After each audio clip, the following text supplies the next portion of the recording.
Hi, today we're going to continue with finding the volume of a solid with the non-cross section. So that means we're going to find the volume of solid with a cross section that we know. Now let's take a look at number one. Let R be the region enclosed by y equals square root of x and y equals x squared in the first quadrant. The region R is the base of a solid. For this solid, each cross-section perpendicular to the x-axis is an equilateral triangle. Find the volume of the solid. Then this leaf shape is going to be the region R, and we're going to use it to build a solid, a 3D figure. And then it looks like this. If we chopped it perpendicular to the x-axis, and then each cross-section will be an equilateral triangle. So now this is going to be the shade that we're going to use. That's why we call it non-cross section. And then to find the area of this shape is going to use the formula square root of 3 over 4 times sine squared. So now we are going back to this diagram over here. We're going to draw one cross section. So the sine is determined by the y equal square root x and y equal to x squared. So we say the sine equal to the distance between y equals square root x and y equal x squared. So the sine equal square root x minus x squared. Now we're going back to the formula that we learned before. B equal to integral a to b area of cross section dx. And the cross section is an equilateral triangle. So therefore we're going to do it integral a to b square root of 3 over 4 times s squared dx. So one more time, we do not use pi r squared minus pi r squared because it's not a notation. It is a known figure. It's equilateral triangle.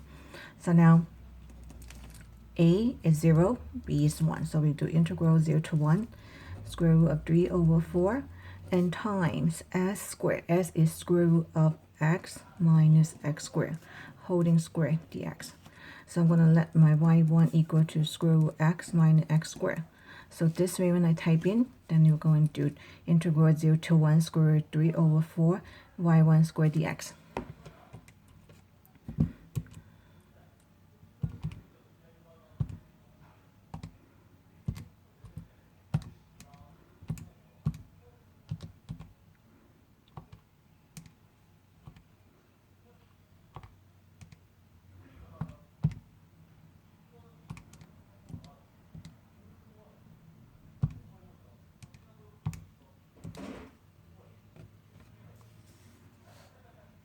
Okay, so I had integral 0 to 1 square root of 3 over 4 times y1 squared dx, and I got 0.055673.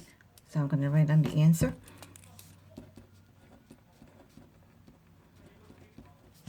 So this is the volume of this solid. Now let's go to question number 2. Let R be the region bounded by the graph y equal to square root x and y equal to negative square root x on the interval from 0 to 9 inclusive. The region R is the base of a solid. For this solid, the cross-section perpendicular to the x-axis are rectangles that have height of 5. So that means you're going to have rectangles. The height is the one that's standing up, so the h equal to 5. And then the base is going to be perpendicular to the x-axis. So now I'm going to draw one rectangle.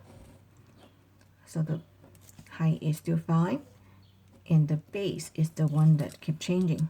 So the base is a function. So the base is a function. So the base equal to the distance between y equal to square root x and y equal to negative square root x. Okay, so one more time, the base is a function. The base is a distance between y equals square root x and y equal to negative square root x. So now b equal to square root x minus negative square root x. Then b equal to square root x plus square root x. So b equal to 2 square root x.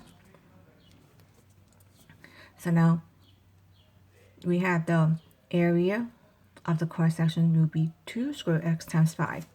Now volume equal to integral a to b area of cross section dx. So now you had 0 to 9. And then we're going to do the base times the height dx. This is the cross section, base times height. So now integral 0 to 9. The base is 2 square root x and the height is fixed is 5 dx. And this one we are not allowed to use calculator. So now I'm going to multiply the 0 to 9, 10 square root x dx. And then I'm going to do integral 0 to 9, 10 times x to the half dx. Now we're going to integrate. 10 stay the same, x 1/2 plus 1 is 3 over 2, and then divide by 3 over 2, and then 0 to 9. Now I get 10 times 2 over 3, and then x to the 3 over 2, 0 to 9. And then you get 20 over 3, x to the 3 over 2, square root of x to the third power, and then 0 to 9. And now I'm going to do substitution. 20 over 3 times square root of 9 to the third power minus, this is going to be 0. Now 20 over 3 times square root of 9 is 3, 3 to the third power. So now you got 20 over 3 times 27. Simplify. So the final answer is 180. Now we finished today's lesson.